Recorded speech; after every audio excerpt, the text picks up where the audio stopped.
অধিবেশন 5.2 drill 1 rondo. সময় 25 minute. উদ্দেশ্য 1.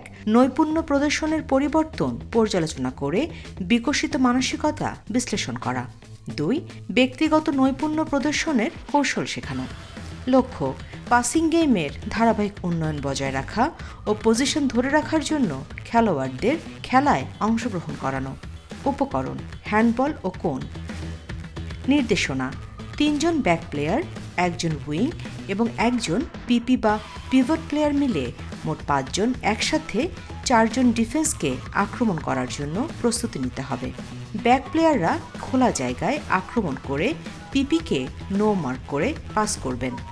খেলার প্রক্রিয়া গোল এরিয়া লাইনের খেলোয়াড়রা পরিকল্পিতভাবে 7 মিটার লাইনে অবস্থানরত খেলোয়াড়দের বাধা এড়িয়ে সরল পাস ব্যবহার করবে।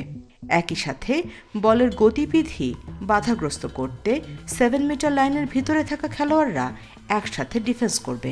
আক্রমণের ধরন অনুযায়ী ডিফেন্সের খেলোয়াড়রা প্রয়োজন হলে তাতে স্থান পরিবর্তন করবে। কোচ বাঁশি বাজিয়ে অনুশীলন শেষ করবেন। প্রতিফলন কোচ গাইডলাইনে দেয়া প্রথম প্রতিফলন অনুসরণ করে আলোচনা করবেন। দ্বিতীয় ধাপে খেলার প্রক্রিয়া দলের অবশিষ্ট খেলোয়াড়রা একইভাবে অনুশীলনটি করবে।